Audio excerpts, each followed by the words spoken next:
hadirin. Baik, di sini Ibu tidak panjang lebar. Yang Ibu sampaikan hanya beberapa poin saja.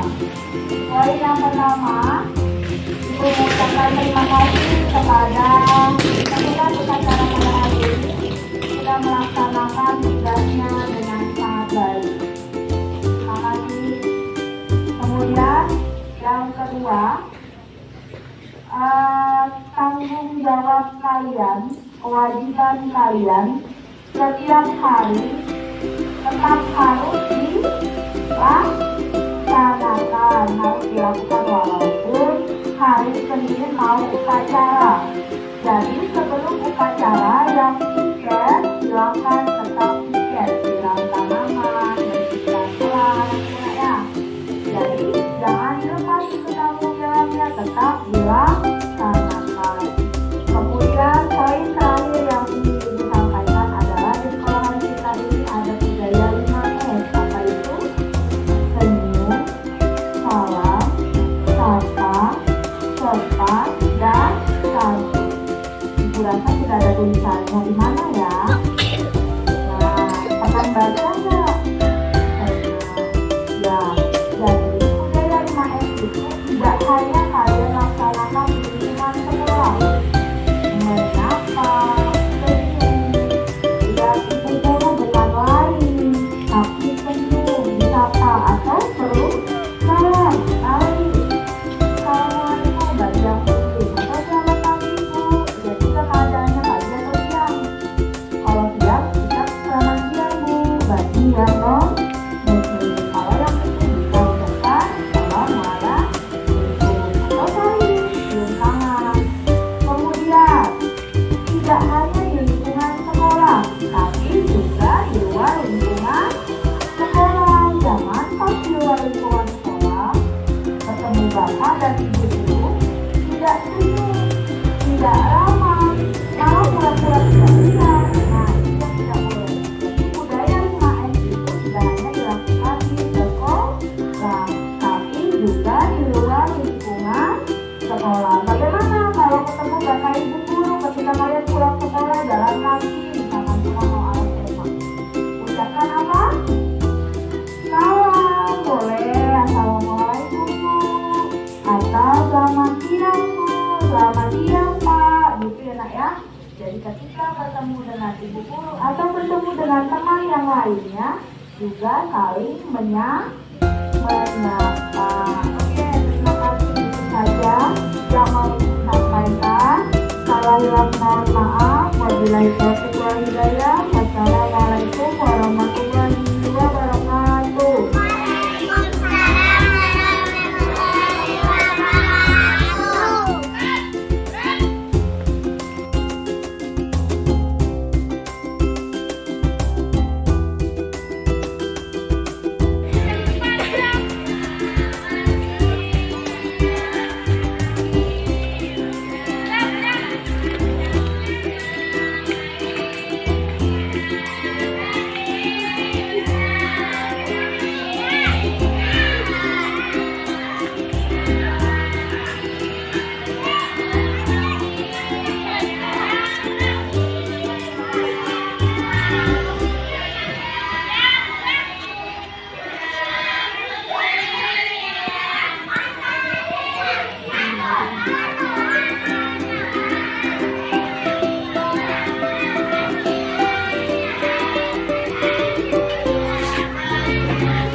Ini kita menghitung debit air. Jadi diukur menggunakan stopwatch selama berapa detik dan diukur volume air yang terkumpul dalam satuan waktu tertentu.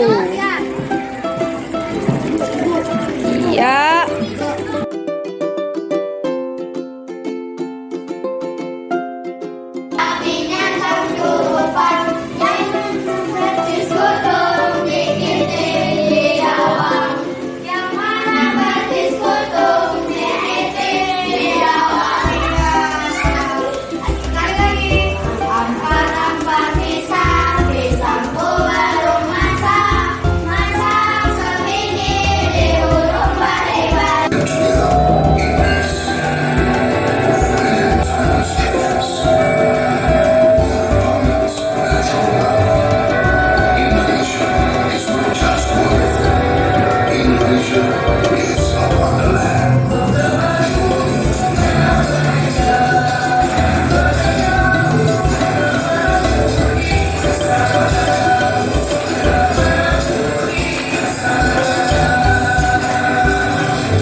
Hai.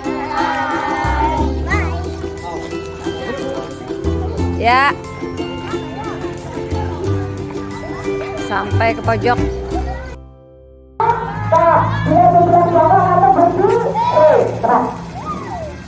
Ular naga panjangnya bukan kepala. Ya.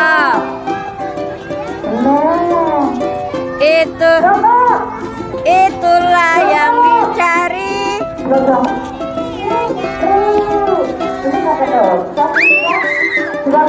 Ayo, bulan bintang. Oke, lanjut.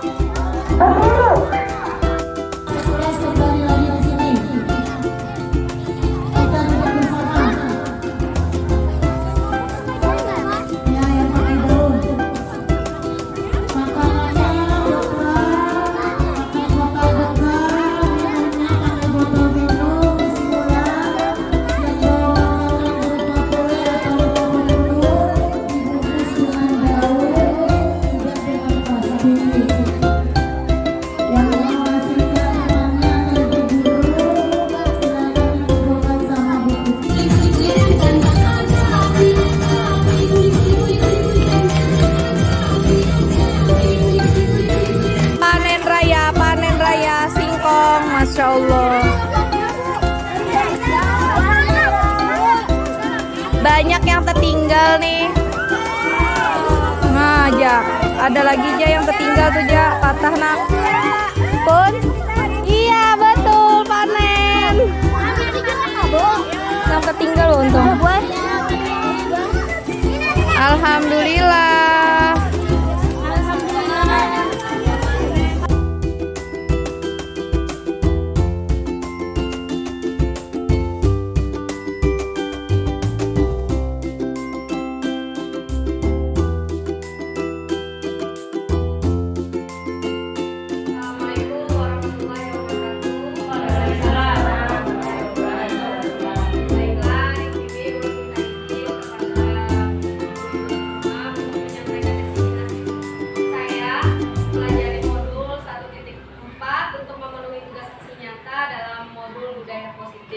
Pada hari ini. Baik, sebelum kita memulai, marilah kita berdoa terlebih dahulu agar acara ini berjalan dengan lancar. Berdoa dimulai.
Ya, bagaimana caranya? Banyak sekarang caranya Bapak Ibu.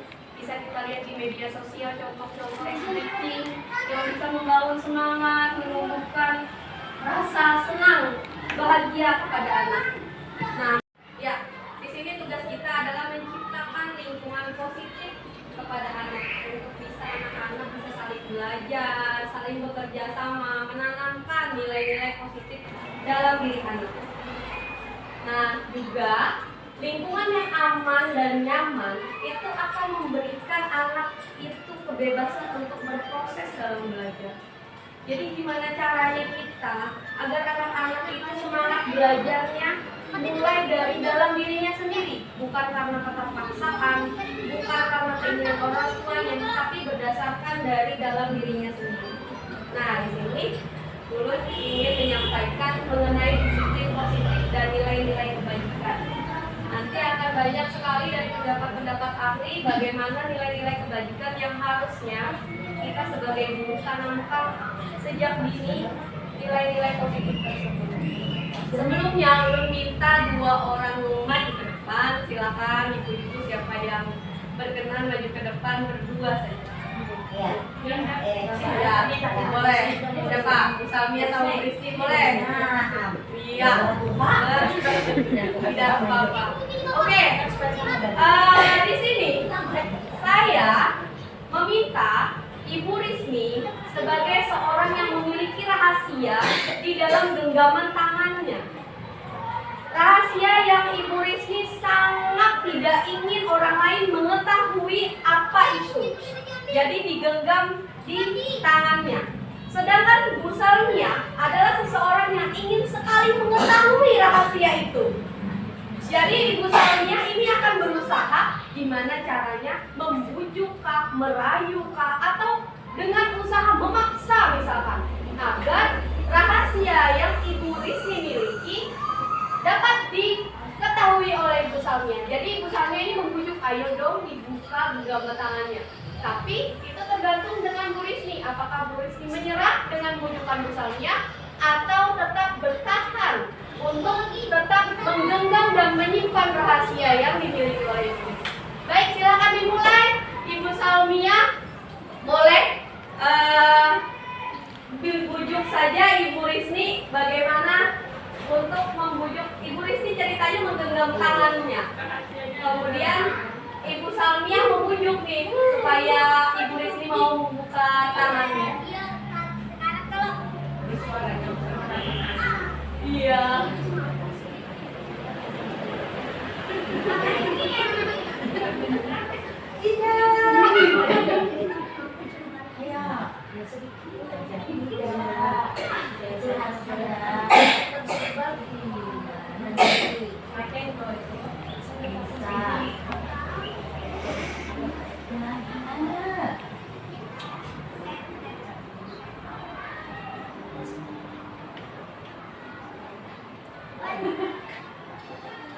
Wah, mau disogok Bu Rizky.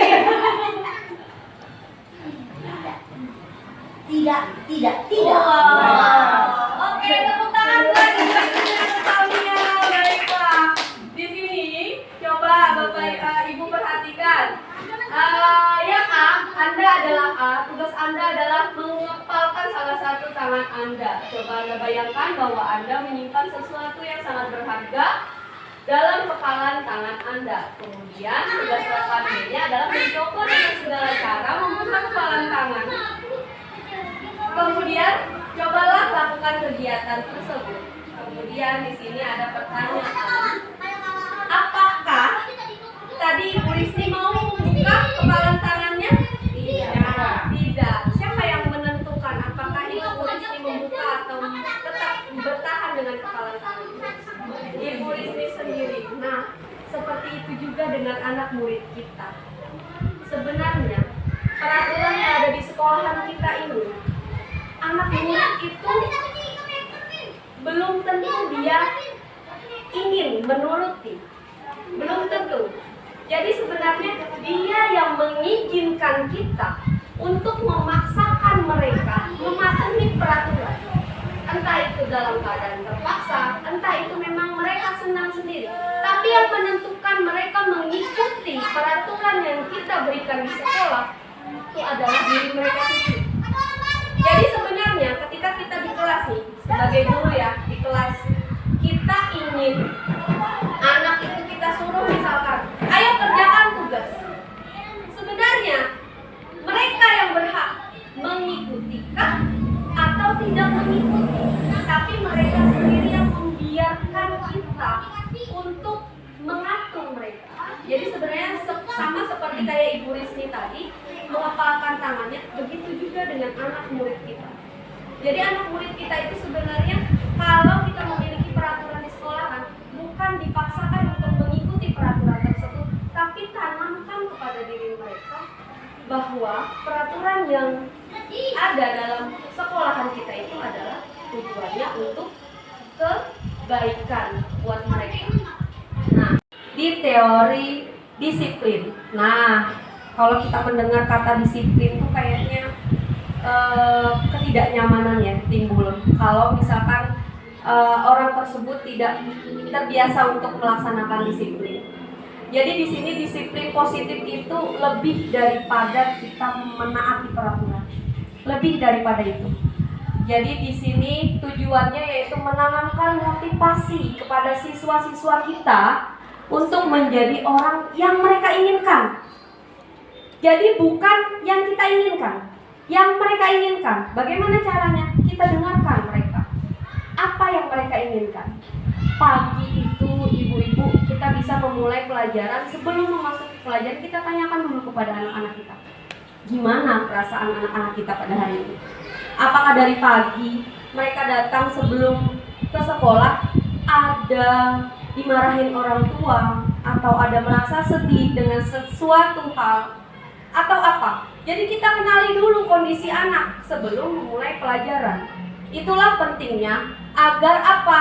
Agar kita tahu anak kita itu konsentrasi atau tidak sebelum memulai pelajaran. Jadi mereka itu akan memiliki motivasi di dalam diri mereka untuk mengikuti pembelajaran dari kita. Nah, kemudian di sini makna kata disiplin.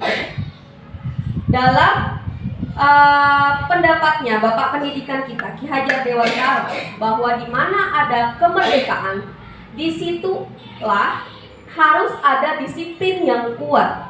Nah, ibu-ibu, pentingnya sekali di sini disiplin kita tanamkan kepada anak-anak kita. Kenapa? Karena apabila tidak ada dalam diri mereka kedisiplinan, kita sendiri sebagai guru yang berperan aktif untuk menanamkan kedisiplinan itu. Bagaimana caranya? Menanamkan poin-poin yang sederhana saja dulu. Mulai dari datang ke sekolah misalkan tepat waktu, mengerjakan tugas tepat waktu, mengumpul PR tepat waktu. Bagaimana caranya kita menanamkan itu? Pelan-pelan. Apabila anak-anak tersebut tidak mematuhi, tidak mau mengumpul tugas tepat waktu, kita bisa memberikan gambaran kepada mereka dampak negatif. Hal apa yang kira-kira dampak negatifnya kalau misalkan anak-anak tersebut tidak mengerjakan tugas mereka. Nah, Bapak Ibu, jadi di sini penting sekali kita mempelajari tentang disiplin diri. Untuk mengontrol diri, kemudian menguasai diri, dan nilai-nilai yang kita hargai untuk mencapai tujuan. Nah, di sini ada beberapa nilai-nilai kebajikan. Contoh seperti yang profil pelajar Pancasila. Ya kan, ibu-ibu sering mendengar tepuk profil pelajar Pancasila. Pertama, beriman dan bertakwa kepada Tuhan Yang Maha Esa. Kedua, berkebinekaan global. Ketiga, gotong royong. Keempat, mandiri. Kelima, bernalar kritis. Keenam, kreatif. Nah, itu sebenarnya adalah nilai-nilai kebajikan yang bisa kita tanamkan kepada anak-anak kita. Kalau yang profil pelajar Pancasila itu berdasarkan dari pendapatnya Ki Hajar Dewantara.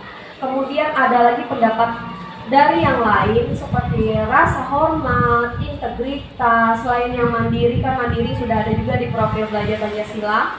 antusias, empati, kemudian lagi hormat, santun, percaya diri.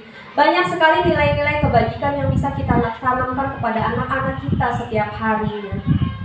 Nah, strategi apa yang selama ini kita terapkan untuk menanamkan disiplin positif? Ya, ada yang mengusulkan bagaimana caranya kita menanamkan disiplin positif kepada anak-anak kita setiap hari. Ibu Reni mungkin, bagaimana Bu Reni? Apakah ada strateginya, bisa berbagi ke kita semua? Bagaimana sih caranya menanamkan disiplin positif kepada anak-anak kita? Silakan Bu Reni maju sih.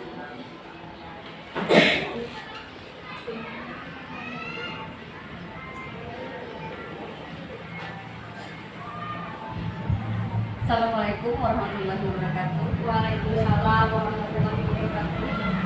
Kalau menurut saya ya Bu ya, menanamkan nilai disiplin positif kepada anak. Jadi kalau menurut saya, anak itu masih dalam, apalagi kita kan masih dalam tingkat dasar, anak-anak masih melihat dan mendengar. Nah, jadi anak-anak itu kadang-kadang sebagian besar dia melihat dari gurunya. Melihat dari gurunya, apa yang dilakukan gurunya, anak-anak akan melihat. Dan seiring berjalannya waktu, walaupun pelan, namun pasti anak-anak akan mengikuti. Jadi kalau kita memberi contohnya yang positif, insya Allah akan tindakan anak pun akan menjadi disiplin. Dia akan melihat dari contohnya, dari covernya. Siapa covernya? Ya kita sebagai guru yang memberikan contoh terlebih dahulu kepada siswa kita. Jadi anak-anak, karena basicnya kan anak SD itu adalah melihat dan mendengar. Jadi dia mencontohnya dari situ. Benar sekali. Ya, terima kasih. Terima kasih Bu Reni. Ya, tepuk tangan. Baik, benar sekali ya dari apa yang dikatakan Bu Reni, bahwa kita ini adalah guru sebagai pemimpin pembelajaran. Jadi kita ini sebenarnya semuanya adalah seorang pemimpin. Karena di kelas kita itu, kita yang menentukan mau ke arah mana pembelajaran kita pada hari ini. Jadi benar kata Bu Reni tadi, bagaimana cara menanamkan disiplin positif kepada anak itu adalah dengan cara kita memberikan contoh kepada anak tersebut terlebih dahulu. Cara kita menyampaikan, cara kita berbicara, anak-anak itu akan mencontoh. Cara kita bersikap, datang juga tepat waktu, ya kan Bu Reni? Jadi anak-anak itu akan, oh iya nih, ibu-ibu aja tepat waktu, kenapa saya tidak begitu? Mungkin salah satu contohnya seperti itu ya Bu Reni ya. Oke, nah ini tiba pada hal yang penting, yaitu teori motivasi, hukuman, penghargaan, dan restitusi. Di sini saya, iya, bagus. Iya, sepertinya kita sebagai guru selama masa kerja kita yang sudah lumayan ya, sepertinya kita sudah melaksanakan 1, 2, 3, 4, mungkin. Oke, bagus. Ya. Nah, jadi mungkin kita akan belajar sama-sama bagaimana kita menjadi seorang guru dengan posisi kontrol sebagai manajer. Jadi di sini tidak hanya guru tersebut memiliki data, tapi dia kembali menanyakan kepada anak keyakinan kelas kita apa. Jadi langkah awal yang kita lakukan adalah membuat keyakinan kelas di kelas kita. Sebagai guru kelas, ayo coba nanti kita belajar sama-sama membuat keyakinan kelas. Jadi bukan peraturan saja ya ibu-ibu. Walaupun peraturan sekolah tetap kita tempelkan di dinding, tapi kita sebagai pemimpin pembelajaran di kelas kita sendiri, kita bikin keyakinan kelas kita. Nah, di sini saya sangat takjub ibu-ibu. Kenapa? Karena pada materi yang ini sering sekali kita melakukan. Dan ulun pribadi menyadari bahwa sepertinya ulun salah. Selama ini salah. Nah, jadi kita simak ya materinya. Apakah ibu-ibu sudah melaksanakannya atau belum? Kalau misalkan belum, berarti kita bisa belajar sama-sama untuk memperbaikinya. Tapi kalau sudah, alhamdulillah bisa kita pertahankan selanjutnya. Nah, di sini ada 3 motivasi perilaku manusia. Yang pertama, yaitu menghindari ketidaknyamanan atau hukuman. Jadi murid kita itu, Bapak Ibu, kalau misalkan melakukan sesuatu, itu bisa jadi karena dia merasa, oh kira-kira kalau aku tidak melakukan ini aku dihukumi. Jadi dia ngelakuin. Iya. Jadi dia merasa menghindari untuk terjadi kira-kira akan dapat hukuman, akan dapat omelan, maka menghindari itu dia lakukan. Berarti itu bukan dari dirinya sendiri kan? Berarti karena dia tidak ingin ada hukuman atau omelan atau teguran, makanya dia melakukan. Iya, terpaksa dengan sendirinya dia melakukan, bukan berasal dari diri. Yang kedua, ingin mendapatkan imbalan atau penghargaan. Ini juga bukan berasal dari dirinya, tapi keinginan karena ada iming-iming sesuatu. Contoh, misalkan kita menyuruh anak kita, ayo kerjakan PR. Kalau kamu mengerjakan PR terus nilai kamu 100, ibu kasih hadiah. Itu kan berarti kita memberikan janji imbalan kepada anak tersebut. Dia akan melakukan selama kita memberikan imbalan. Tapi kalau kita tidak memberikan imbalan, dia tidak termotivasi lagi untuk mengikuti apa yang kita inginkan. Nah, itu adalah motivasi yang kedua. Kemudian yang ketiga adalah menjadi yang mereka inginkan. Mereka menghargai diri sendiri untuk melakukan hal positif yang sebenarnya guru juga inginkan. Nah, kayaknya poin yang ketiga ini yang seharusnya kita tanamkan kepada anak-anak kita. Belajar bagaimana hukuman, konsekuensi, dan kata yang jarang sekali kita dengar yaitu restitusi. Jadi biar kita sama-sama belajar, tindakan terhadap suatu pelanggaran pada umumnya berbentuk hukuman atau konsekuensi. Apalagi kita sering mengancam. Nih, kalau tidak mengerjakan piket kelas, ibu hukum 3 hari piket. Nah, biasanya seperti itu, ulun pribadi pun seperti itu ya Ibu. Kemudian ada yang namanya langkah restitusi yang sudah kami coba laksanakan, dan ulun juga mencoba melaksanakan di kelas ulun sendiri. Restitusi adalah proses menciptakan kondisi bagi murid untuk memperbaiki kesalahan mereka. Jadi tujuannya sebenarnya sama Ibu-Ibu. Hukuman, konsekuensi, restitusi itu tujuannya sama, yaitu memperbaiki kesalahan mereka. Namun dengan cara yang berbeda. Jadi kalau hukuman itu setelah dihukum, anak bisa kembali melakukan kesalahan tersebut karena tidak berdasarkan pada dirinya sendiri. Berbeda dengan restitusi. Kalau restitusi itu karena keinginan dia sendiri untuk berubah. Nah, ibu-ibu, di sini nanti akan ulun bagikan kepada ibu-ibu semua apa perbedaannya antara hukuman, konsekuensi, dan restitusi. Salah satunya yaitu yang pertama, untuk hukuman adalah sesuatu yang menyakitkan harus terjadi. Kalau yang konsekuensi, sesuatu harus terjadi. Tapi kalau restitusi adalah sebuah pilihan.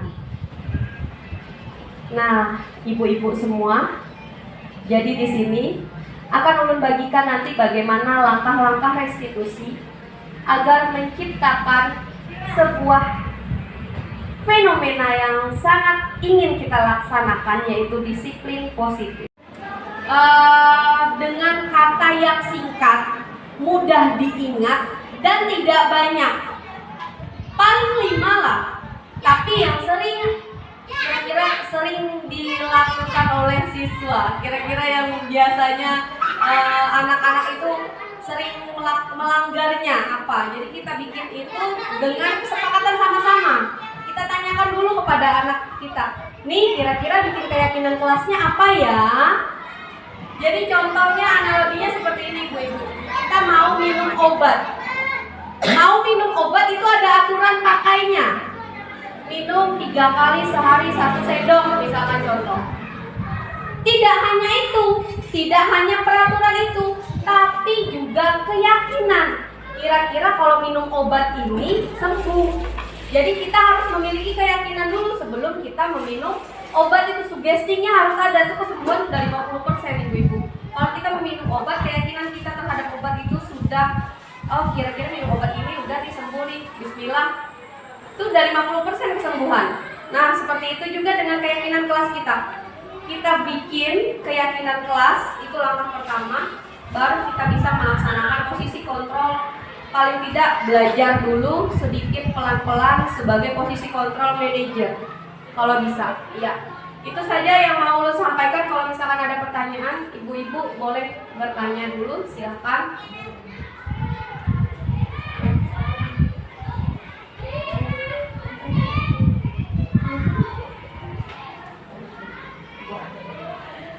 Assalamualaikum warahmatullahi wabarakatuh. Waalaikumsalam warahmatullahi wabarakatuh. Saya cuma mau bertanya, apakah kesepakatan antara guru dan siswa bikin peraturan di kelas itu sama dengan keyakinan? Iya, keyakinan kelas, benar sekali. Oke, terima kasih Bu Ina. Jadi benar kalau kesepakatan itu adalah keyakinan kelas. Keyakinan kelasnya dibikin berdasarkan kesepakatan antara guru dengan murid. Jadi tidak hanya guru aja, tapi kedua belah pihak, guru dan murid. Jadi dengan sendirinya anak itu kita akan tinggal bilang kayak gini, kan kita sudah sepakati bersama. Nah kalau kayak gitu kan, oh iya ya, disepakati bersama, harus dilaksanakan sama-sama gitu. Jadi kita ini sebenarnya ya ibu-ibu boleh memberikan konsekuensi kepada anak ketika dia melanggar keyakinan kelas itu, tapi bukan berbentuk hukuman. Itu bedanya ya ibu-ibu. Kalau misalkan anak-anak itu melakukan kesalahan, kita jangan memberikan omelan, memberikan bentakan, kecuali itu sangat prinsip ya. Sangat prinsip, kita harus menunjukkan bahwa kita sangat tidak suka. Misalkan membulikan atau memukul teman, mungkin kita harus menunjukkan bahwa kita memang benar-benar tidak suka. Tapi kalau kesalahan anak itu tidak begitu prinsip, hanya misalkan kita kenakalan biasa anak-anak, kita menggunakan langkah-langkah restitusi tadi. Kita bisa mengembalikan kepada anak, ayo keyakinan kelas kita apa? Kalau kamu tidak mengerjakan tugas, otomatis kamu harus konsekuensinya adalah dapat tugas tambahan baru dari ibu, misalkan seperti itu. Jadi harus nyambung antara kesalahan anak dengan konsekuensi yang diterimanya, harus nyambung. Tidak boleh kita misalkan kesalahan anak tidak mengerjakan PR, ayo kamu harus membersihkan WC misalkan gitu. Nah itu tidak boleh ibu-ibu. Jadi nggak nyambung antara kesalahan dengan konsekuensi yang diterimanya. Misalkan kukunya panjang, ayo sekarang kamu cabutin rumput, nggak nyambung. Jadi misalkan kalau anaknya kukunya panjang, ini ibu kasih potongan kuku, kayak gitu. Jadi harus nyambung antara kesalahan anak dengan konsekuensi yang harus dia terima. Itu saja ya ibu-ibu. Restitusi. Itu maksudnya tuh mengingatkan kembali kan maksudnya? Benar, restitusi itu ada 3 langkah Ibu Dina. Yang pertama menstabilkan dulu. Jadi anak-anak itu kita berikan kesadaran, bukan kamu aja nih nak yang melakukan kesalahan ini, tidak kamu saja. Banyak sekali anak-anak lain juga melakukan hal yang sama. Terus stabil, menstabilkan emosinya dulu. Karena dalam dirinya ketika kita mau menegur itu dia emosi nih. Entah dia emosinya takut, entah dia emosinya marah, dia tidak senang ditegur, entah apa. Pokoknya kita stabilkan dulu emosinya. Ayo, nah sambil dikasih stabil dulu biar enak hatinya dulu. Setelah dia enak dulu hatinya, kemudian baru kita tanyakan kembali apa kesalahannya. Dia yang jawab sendiri. Dia yang jawab, oh iya nih saya memukul teman misalkan. Kemudian baru yang ketiga kita kembalikan lagi ke keyakinan kelas. Kan keyakinan kelas kita sudah ada saling menyayangi dengan teman. Misalkan keyakinan kelas kita bikin saling menyayangi. Kamu melanggar nggak kesepakatan kita? Iya Bu, kalau memukul menyayangi atau tidak dengan teman. Nah itu, jadi langkah-langkah restitusi itu aja yang kita berikan. Iya, kelas tinggi juga bisa Ibu. Jadi tergantung keyakinan kelasnya aja yang kita lakukan. Dan ini tidak mempermalukan anak. Tidak mempermalukan anak, anak akan bisa menghargai dirinya sendiri. Oh iya nih, ibu guru menghargai aku nih. Ibu guru gak marah sama aku, tapi aku harus memperbaiki kesalahanku. Nah, seperti itu ya ibu-ibu. Bagaimana Ibu Ina? Baik, terima kasih. Bertanya Bu, Ya, silahkan. untuk kesepakatan kelas tadi, Iya. mungkin untuk anak kelas 3, 4, 5, dan 6 sudah bisa diajak berdiskusi tentang apa kesepakatan kelas. Nah, untuk kelas 1 dan kelas 2, untuk menentukan kesepakatan kelas itu menurut Ibu Pia bagaimana? Karena kan ada anak-anak yang diajak berdiskusi mungkin tidak paham Iya, seharusnya bagaimana, seharusnya Ya, apa. oke. Baik, terima kasih Bu Lida. Caranya adalah kita bisa menggunakan media berbentuk gambar, entah itu kartun, entah itu medianya berbentuk video. Jadi kita bisa nampilkan nih, misalkan video orang lagi berkelahi, anak-anak lagi berkelahi, tapi memang video itu direncanakan untuk itu. Ada disediakan kok di YouTube banyak video untuk memberikan gambaran kepada anak bahwa hal itu tidak boleh dilakukan. Jadi si anak ini kan, nah ini video ada anak yang berkelahi, tapi dengan catatan video perkelahian itu biasa ya, kayak cekcok biasa untuk memang distandarkan untuk kelas rendah, kelas 1-2. Di situ kita akan tanyakan kepada anak, ini bagus tidak? Dia saling menyayangi atau tidak? Ini anak-anak kan menjawab nih, enggak Bu, dia jahat Bu, dia pukul si ini Bu, dia ini bukan kayak gitu. Nanti anak-anak akan menjawab dengan sendirinya menurut pemikiran mereka masing-masing. Nah, disitulah peran kita. Nah, ayo, seharusnya gimana nih? Nah, ketika mereka memberikan pendapat itu yang kita tulis di papan tulis.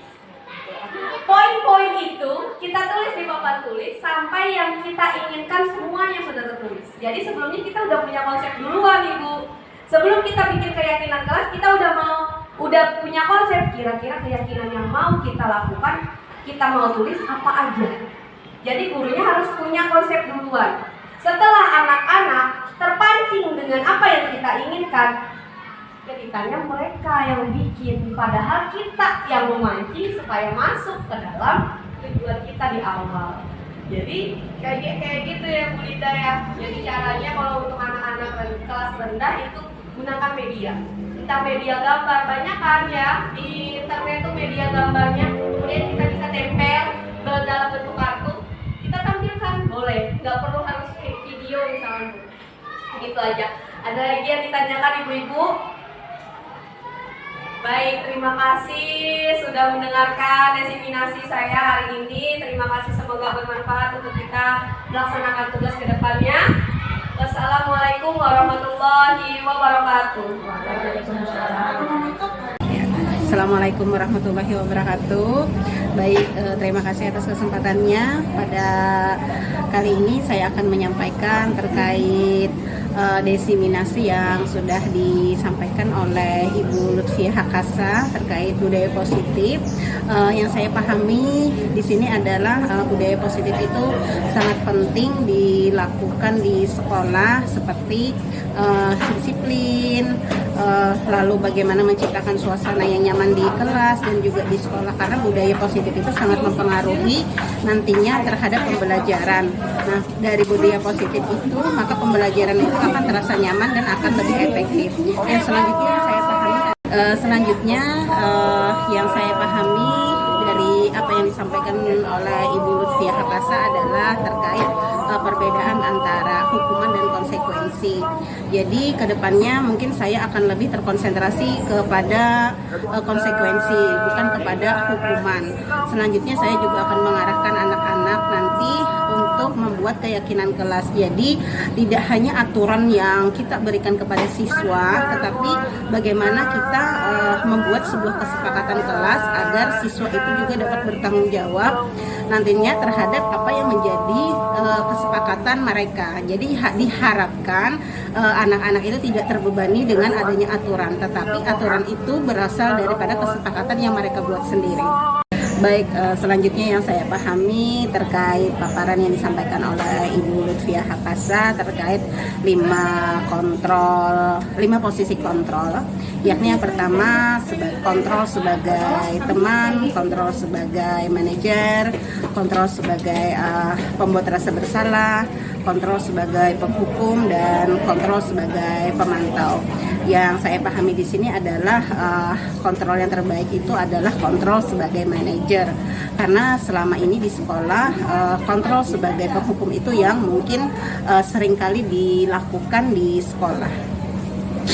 Baik, selanjutnya adalah terkait restitusi. Nah, terkait restitusi ini menurut saya adalah hal yang paling menarik ya, terutama untuk saya sendiri adalah sebagai guru BK di sekolah. Dari paparan yang disampaikan oleh Ibu Lutfiah Hakasa, mungkin untuk 3 langkah restitusi ini yang akan saya laksanakan nanti saat saya membimbing siswa-siswa yang mungkin bermasalah di sekolah saya. Saya juga berharap dengan adanya langkah restitusi ini dapat membantu penyelesaian dari permasalahan-permasalahan guru BK yang kami hadapi.